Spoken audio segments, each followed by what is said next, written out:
All right, so chapter 8 was all about third conjugation and in the present system. Those types of verbs and incorporating them into what you've learned so far, everything in terms of Latin grammar. So third conjugation verbs, as you learned, they have kind of a differing stem vowel. So in present, they have an I, like ago, agit, it, in the present tense. But when you go to like the future or the imperfect, you switch to an E. So like you have a get for a future, or a dent, with an E as the main vowel of the verb. Aside from that, they work exactly like every other verb. So in terms of the exercises, I've picked out a couple here so we can work through them. The first one is number 3 of the exercises book. So we'll start with our verb, and it is one of our new third conjugation verbs. Duco, ducere, to lead. Now we'll go to our nouns.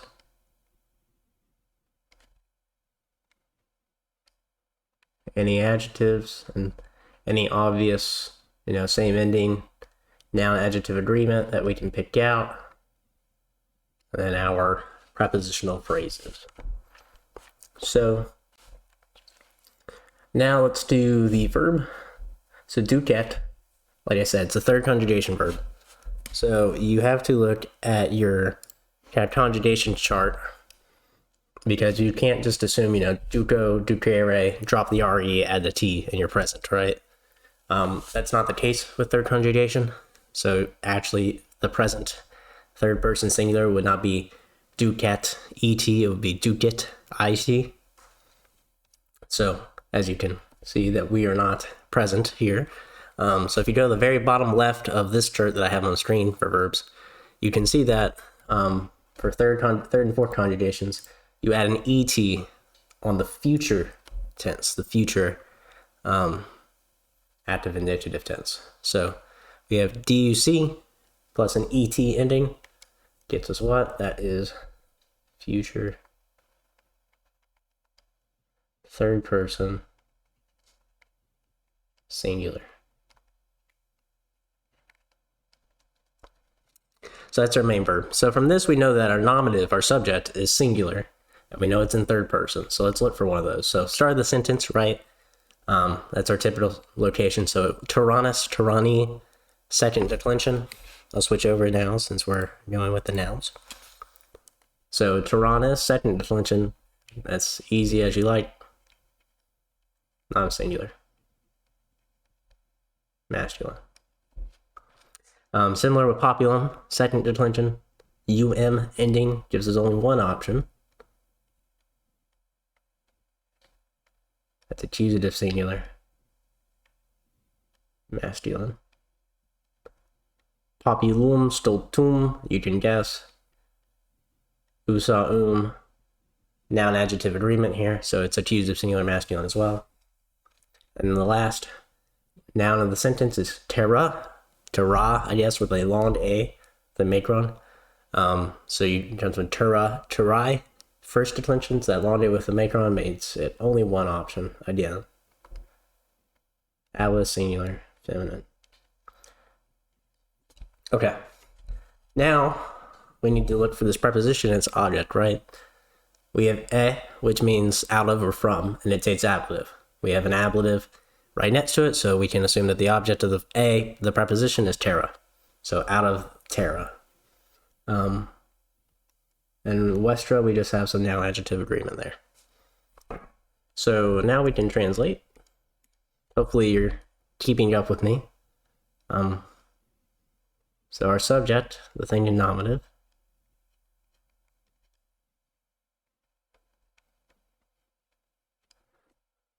Okay, the tyrant is our subject. And what is he doing?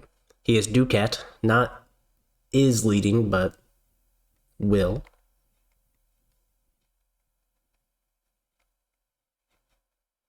He will lead who? The direct object, the populum.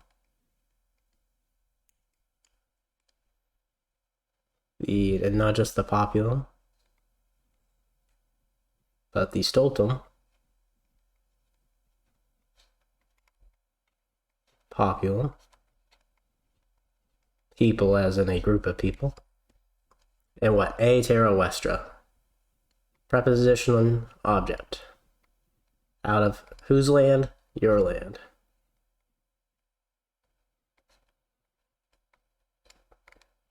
Your being plural. So yeah, easy. Number 5 here. We don't have a third conjugation verb as the main verb of the sentence. But we do have these two verb forms, which I believe we've seen before in other chapters. In terms of underlining nouns, obvious noun-adjective agreement, and then we'll leave where I alone for now.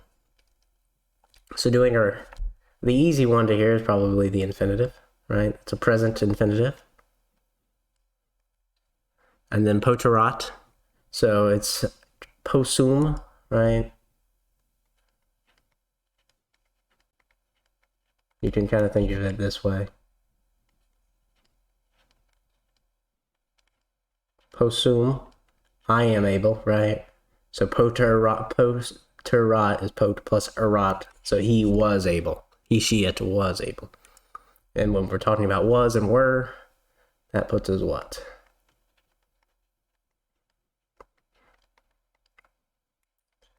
This is, however, an irregular verb, so you should just memorize them.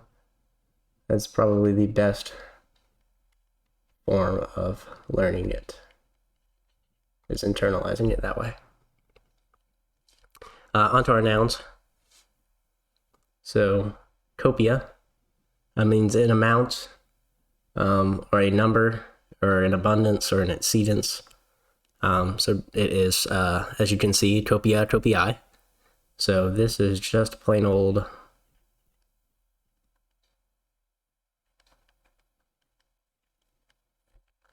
I'll skip where I for now. Virtutis comes from virtus virtutis. So since it's the second part, we know that second part is unique. Let's see, it's feminine.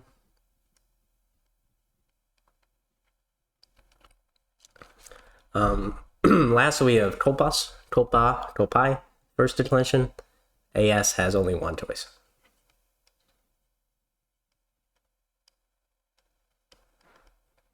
And multum, or multus, adjective, just takes noun adjective agreement with a first, second declension noun.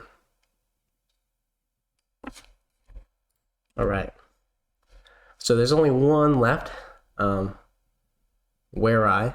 It's actually an adjective, though it's hard to see.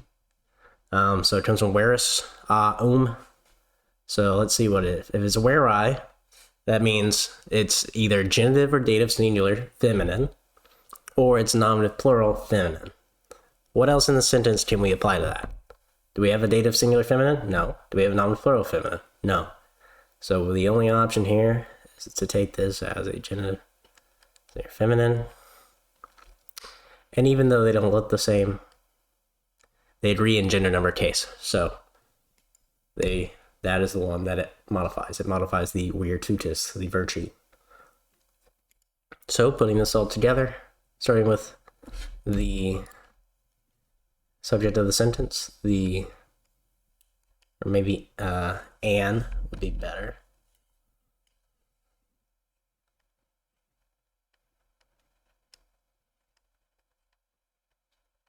A large amounts and exceedance. And exceedance, I'll skip a few words. Was, right, since we're imperfect, was able to. To do what? To superare.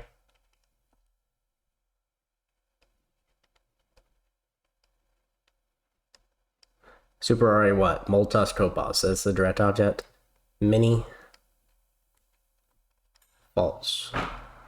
Failures, false. Filling in the blanks, where I were tutors, we know they go together. Genitive is like the possessive, so it's of something, or it's a descriptive. So like what type? So of virtue, so an antecedent of virtue. What type of virtue? Where I virtue, where I were tutus. So of true,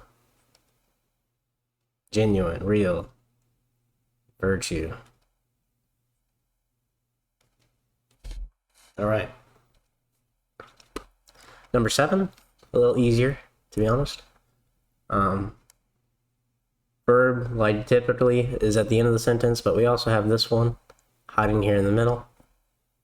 Underline that one for the noun. And then adverb. Malo comes from malus, like bad, evil. So it's an adjective. We'll figure out where it goes. But it goes somewhere. You know, we need an arrow off of that, which we'll add it later. So tolerare, probably the easier one to knock out. It's an infinitive, present infinitive. Debemus comes from debio, debere. That there is one of our third declension, third conjugation verbs. So, like I said, you would have like the I, right? The I as the kind of stem vowel if we were present here. This vowel right there, where I marked in blue.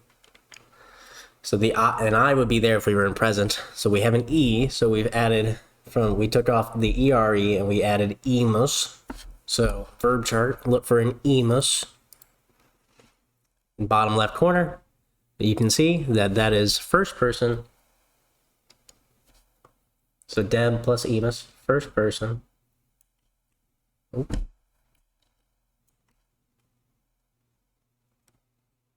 First person, plural,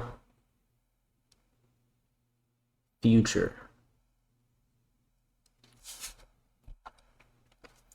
All right. Numquam is just an adverbs. We don't have to worry about that now. So now let's go to our other noun. So regum comes from res, regis, third declension noun. Regem, em. We go to our third declension here. And the kind of middle column, you see the em is your plain old accusative singular. Rets being masculine. So, okay, we have an accusative singular noun. Honestly, the only noun in the sentence, so an adjective has to agree with a noun, so, and we can make this transition now, but if we look at malum, malus,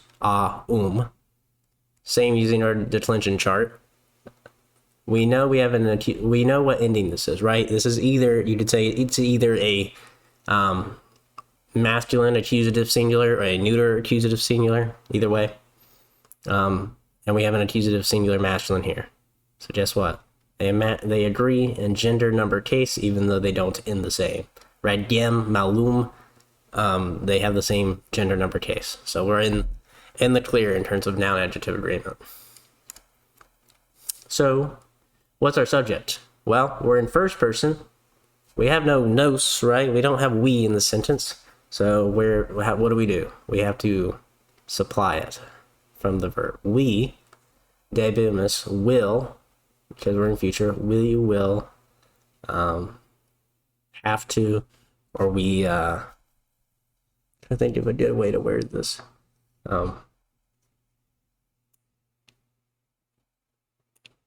We ought to, maybe. Like ought in the future too. And not to tolerare, but to nunquam tolerare.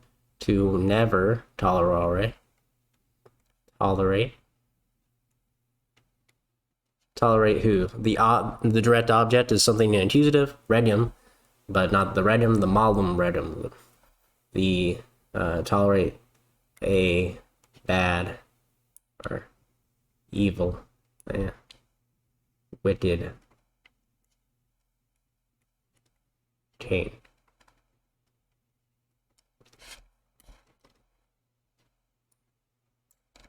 Yep, we ought to never tolerate a wicked king.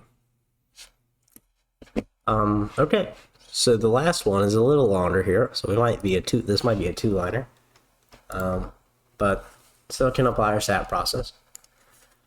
So find your verb. Fortunately for us, there's only one, and it looks painfully close to that last one that we had, but we'll get there in a second. Underline all the nouns. Might be harder because a few of these you might not have seen before, but I've supplied the vocab around them, and there's probably some in your chapter if I'm missing any. Okay. Any more obvious noun adjective agreement, right? What if they end the same, right? Orum,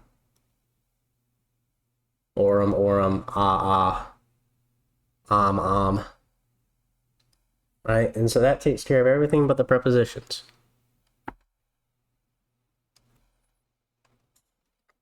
Putting these borders on the prepositions will be easier as you go along. But for now, you might have to take a guess. Maybe just put one side of the border until you figure out, all your cases in the sentence. But I'll go ahead and supply it for clarity in terms of breaking the sentence apart. So without the prepositions, we have multa, verba, scribamus is the main body of the sentence. Multa, verba, scribamus. So let me label things.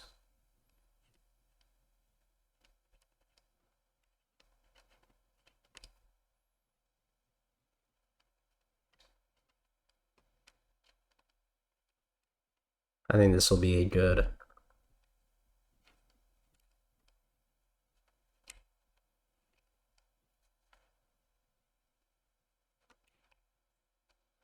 breakdown of the sentence here.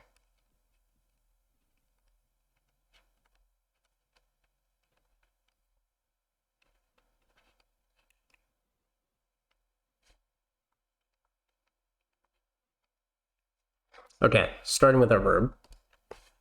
Scribamus, another third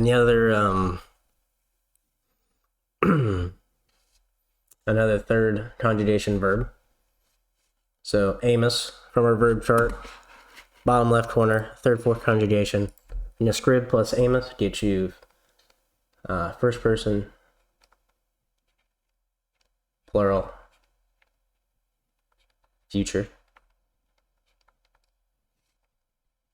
Moving on to our nouns, moram, I think I may have supplied this, mora, morai. First declension, now we're to nouns. First declension, am, we've seen this one before. Accusative, singular, feminine.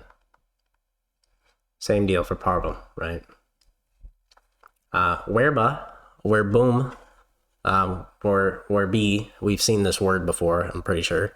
But we're second declension neuter, not second declension masculine, so we're using those parentheses endings on my chart. Whatever chart you have might be different.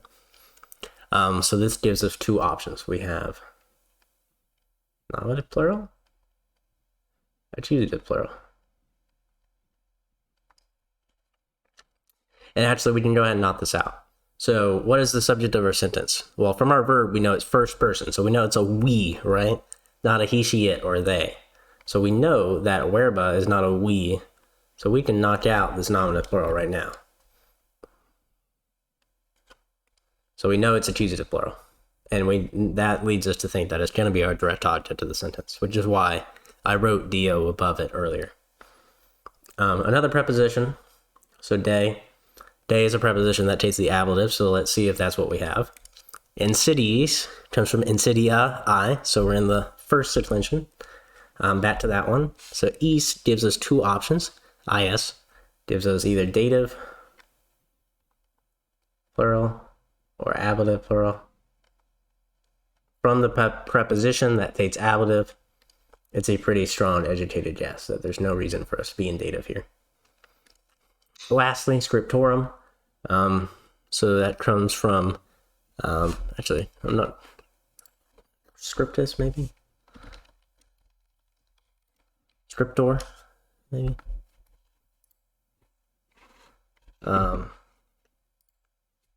Scriptor.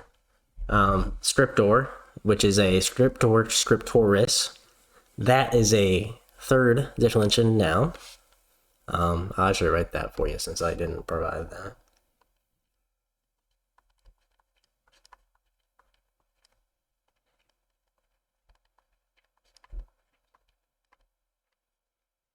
It's masculine. And it's actually, sorry, my bad, it's not third declension since we have an OR. No.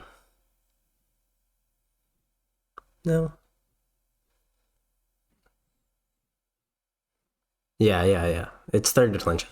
It's third declension. So as you can see, when we add on the ending to scriptor, we add on post the OR. So what have we added post the OR here? We've added UM. So in our third declension, we have only one option that has a UM ending, and that is the genitive plural. Which is funny because when I thought it was second declension, we would have ended there anyway. But either way. Stultus, however, is a first, second usa adjective, and we end in orum as well. However, this is an orum that comes from the second declension orum, right? So we're still genitive plural masculine. You following me? Okay. So that's everything in the sentence. Multa. It's just now active agreement. So the main body is scribemus multa verba, right? We will be writing many words, right? But let's go ahead and add in our prepositions. So post parvum morum, after a parvum, small, morum, delay, like a moratorium. Now let's put in our subject. Our subject is we. We what? We will write what? Multa verba.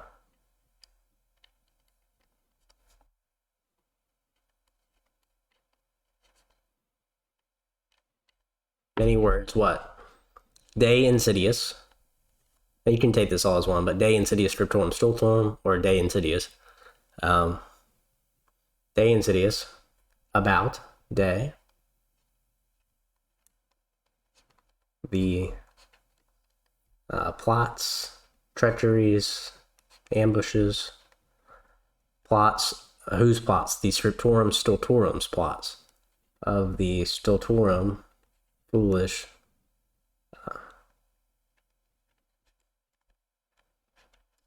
And what are scriptors? Those are people who scribo, they are writers.